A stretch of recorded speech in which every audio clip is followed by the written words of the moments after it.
And welcome back to the Hot Lap. We are talking Michael Schumacher and Mick Schumacher as Mick Schumacher reflects on the very sad events that happened to his dad on the 29th of December, all the way back in 2013. Not long, really, retired from Formula One. I mean, I'm sure I would love a world, and I think we all would, where Michael Schumacher is still around, and how much of a difference that may have made to Mick. So this is not about Mick Schumacher and Michael Schumacher and their Formula One stats, etc. This is about a son who I think at a pinnacle age of his career lost his father in one way, although keeping him in another.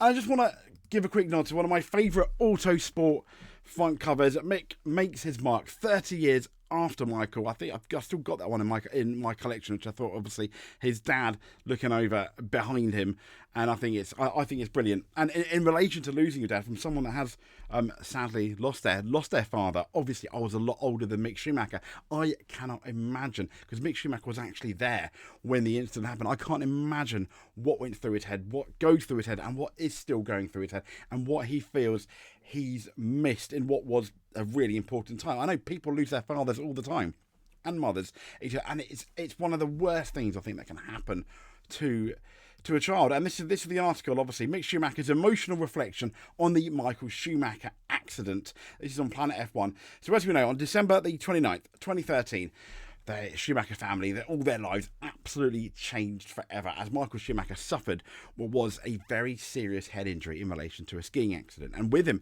on that day was his son, Mick Schumacher, who, no, he wasn't in Formula One. He was just a teenager at the time. And he kind of like recalled, what happened, saying that and after, saying he had to find his own feet from thinking, my dad, he's gonna hopefully show me the way to how to become successful in Formula One. And then in one moment, I don't think he cared about Formula One. He didn't care about anything else. He just wanted his dad to be okay, I'd imagine. So in late December 2013, Michael Schumacher was just over a year into, as we know, his well-earned retirement, as it's put there, in the French Alps. Now, the Schumacher family went skiing. Schumacher was a really good skier. The seven-time world champion and his 14 years old son, Mick, donned their gear for what was a day of skiing. And now on an unsecured area between the Piste Chamion and I don't know I can't tell you I'm not sure on the pronunciation, but Schumacher ended up falling and really sadly hitting his head on the rock. It was the moment, obviously, that no one around the world, in particular, obviously the Schumacher family and anyone close to him, are ever going to forget. Though he was wearing protective gear, he was including a helmet. I mean, thank goodness he was. Otherwise, surely, there's a very good chance he wouldn't be with us today. But Schumacher's head injuries were severe. He was airlifted to Grenoble Hospital, where he was put in a medically induced coma in that December, from which he slowly withdrew from nearly 5 months later, in April of 2014. Since then, the Schumacher family has understandably fiercely protected his privacy, as they should. That is something I completely agree with. Mick Schumacher's opened up about the tragedy in what was a recent interview in the new book, Inside Mercedes F1, Life in the Fast Lane. Now, while Schumacher's accident affected the entire Schumacher family, there's certainly no doubt that his son Mick experienced the tragedy in a much different way, because he was the only person there with his father at the time of the accident. Now 25, reflected on his upbringing, and at the time, understandably, he saw his father, as a lot of us do, as his hero. He wanted to follow his footsteps. And of his father, he said he was really supportive and a lot of fun, but can also be really challenging. And he said, one time in a karting race, I braked very late going into a corner and gained a lot of time. When I told him about it, he said, yes, but you should have braked like that in every corner. Well, there you go. Dad advice. That kind of advice was critical to the young Schumacher's development. But it says, but as a driver, when it came to begin his racing career in earnest, he had to sadly strike out on his own. He said, I started racing in the Formula classes the year after the accident, and from that point onwards, I had to find my own feet, Schumacher said.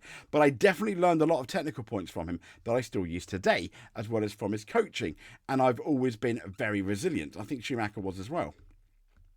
So let's have a look here. This is obviously the early years of 2000. So around the time he was about to score his third championship victory in a row. There's a very young Mick Schumacher in the car. Yeah, okay, he's not driving the car anytime soon. But Michael Schumacher, he was a very private guy, kind of like Seb Vettel in a way.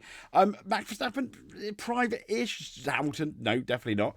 And whether you liked him or not, everyone that saw this guy off the track would always say how amazing and how nice Michael Schumacher was when you met him. He looked after his team. He looked after his mechanics. As I mentioned the other day, he sent flowers even to his mechanics, engineers, remembering their birthdays, remembering everyone on the team. Yes, it did stand him in good stead, but I've never heard anyone say bad things about Michael Schumacher outside of the Formula One environment, outside of the car, going out on the track. Ruthless on the track, absolutely he was. But still, I not heard bad things about Michael Schumacher. And this is what I thought was really interesting from Mick Schumacher, what he had to say. It is in German, but there are subtitles down below. Ich glaube, So, dass Papa und ich uns he's saying we would understand each other in a different way now.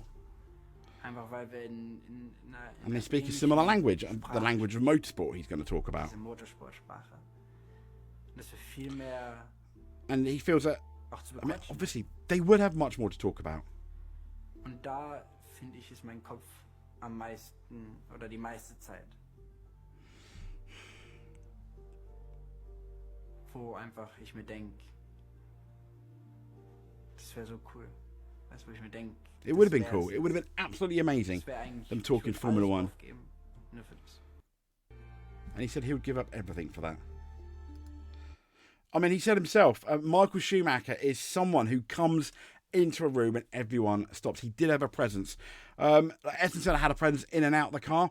Michael Schumacher was was a lot more private, but everyone says when he came in, he had a presence when he came into the room. And if you want to know more about it, there's the Netflix documentary on Michael Schumacher and his life, which is quite interesting, and it doesn't shy away from the bad bits. And I thought it was it's up there with the Senna documentary. It's absolutely fantastic. It's there on Netflix if you want to watch it. But as I said, I can't imagine what Mick Schumacher goes through, how much Mick Schumacher has missed, and what I think in a world where Michael Schumacher is still with us as the Michael Schumacher we knew pre the 2013 skiing accident. I think Mick Schumacher's